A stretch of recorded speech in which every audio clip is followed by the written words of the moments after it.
Is this my intuition or is this make believe? What's up, everyone? This is your boy Kyle Gray. Welcome back to my channel. In this space, I like to explore the intersection between things magical and spiritual, all dedicated to helping you have your very own spiritual experience. My life's purpose and my life's mission is to help as many people get spiritually connected as humanly possible, and I will do that in any way possible.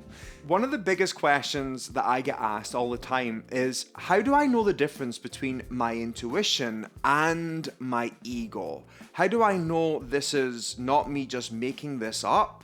Or is this actually divine guidance that's coming to me? I think it's really important to say that if you find yourself in this space, this is really cool. If you're in that kind of, dance between is this intuition, is this ego, it means that you're actually having some sort of experience in the first place. So that's super cool. So if you are one of those people who have been desperately trying to develop your spiritual skills and your psychic abilities, the fact that we're having this conversation right now means that something is actually happening. Give me a double high five. Okay, back to the subject. Intuition and ego exist in us all, and they both have a purpose.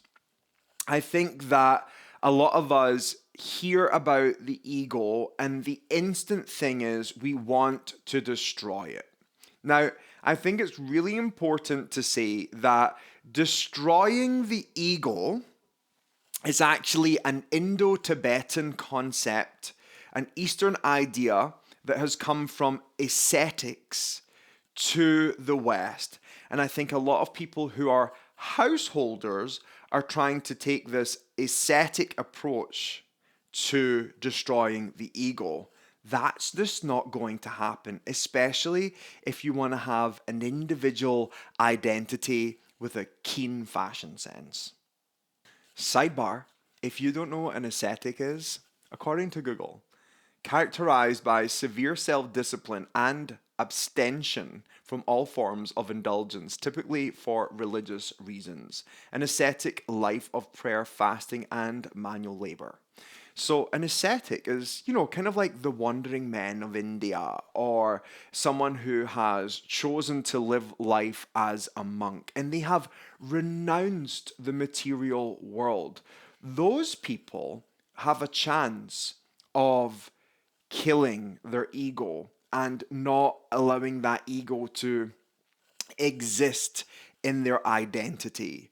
For those of us who are what they call in yogic traditions householders, so people who live in these nice spaces with a roof over our head and central heating and internet, we are householders. And so as long as we want to have material possessions and have an individual identity and, wear a nice t-shirt or really cool shoes or go shopping with our friends or go out for dinner on the weekend, we're householders and we're never ever going to be able to delete or detach from the ego because we are living in the material world.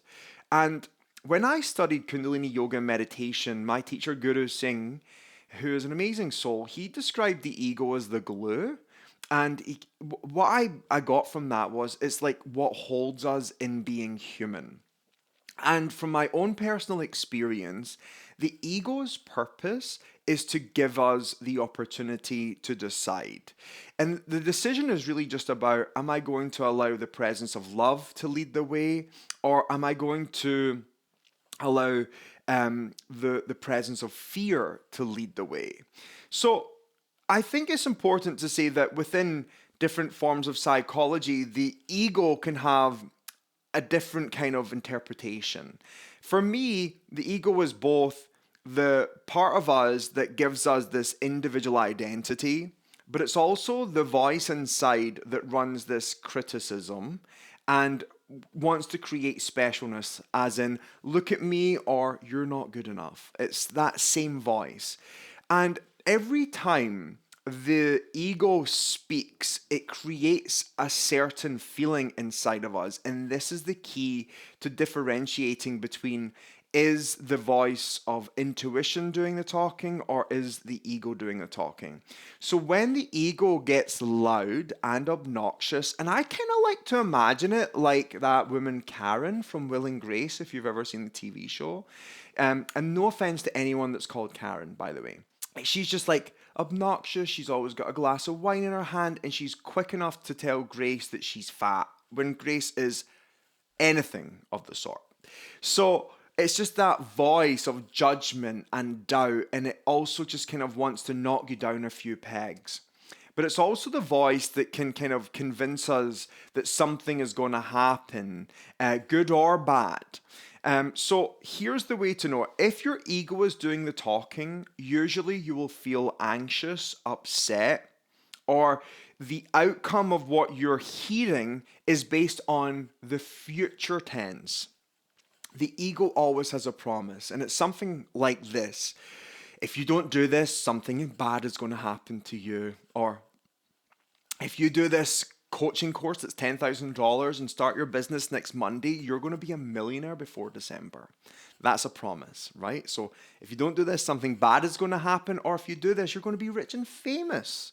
That's a promise. If it has a promise connected to it, it's based on material things. It's based on a timeline that has not yet been decided.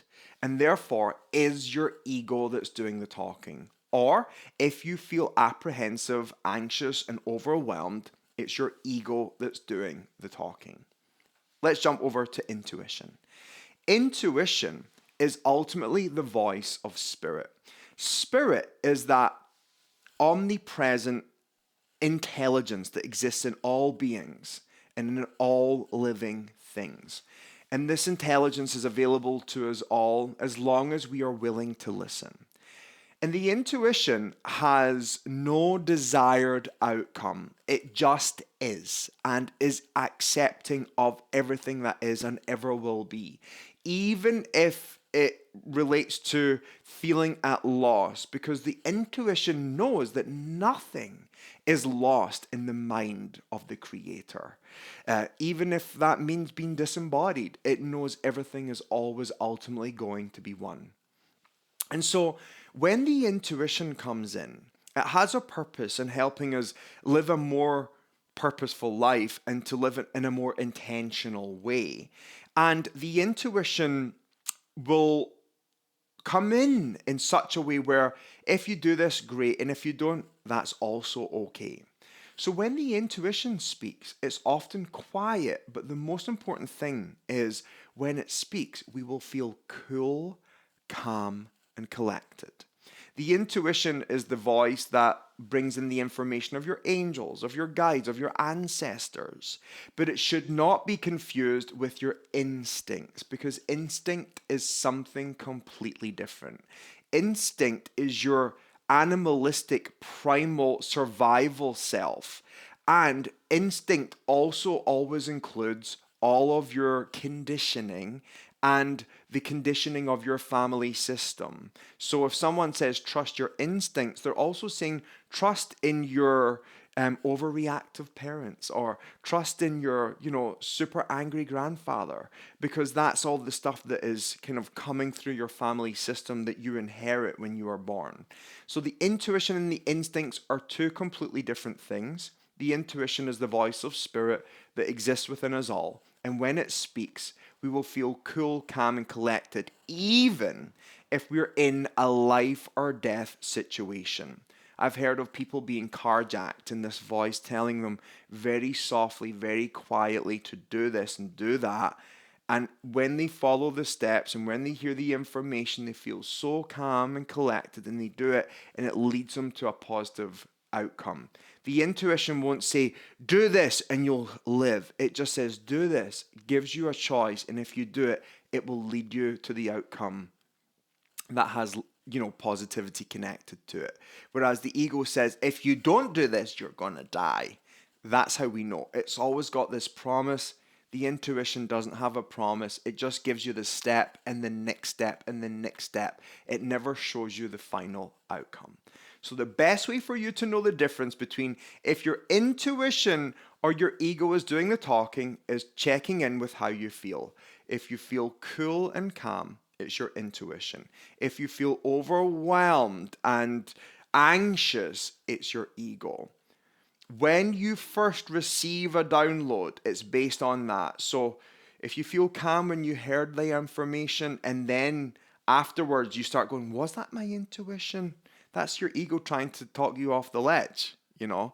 Trust what you heard the first time and trust how you felt that first time. That's how you differentiate between intuition and ego. It's all the stuff that happens after that that usually the ego comes in even louder and even more obnoxious. Hopefully that helps you answer that question, and hopefully that helps you differentiate between your intuition and your ego. And anytime you hear guidance and you feel a certain type of way, that's a miracle. And anytime you wonder, is this my intuition that's speaking? Don't speak about your intuition in third party and just say, dear intuition, thank you for revealing to me what I need to know, and be willing to receive the next piece. Always speak directly to your intuition. Remove the third party, and that's how you create a two-way stream. If you enjoyed this video today, I'd love to hear from you in the comments below how this supported you and any other pieces of information or feedback that you'd like to share. And I would absolutely love your support in growing this channel. So thank you for subscribing. I'll see you in the next one.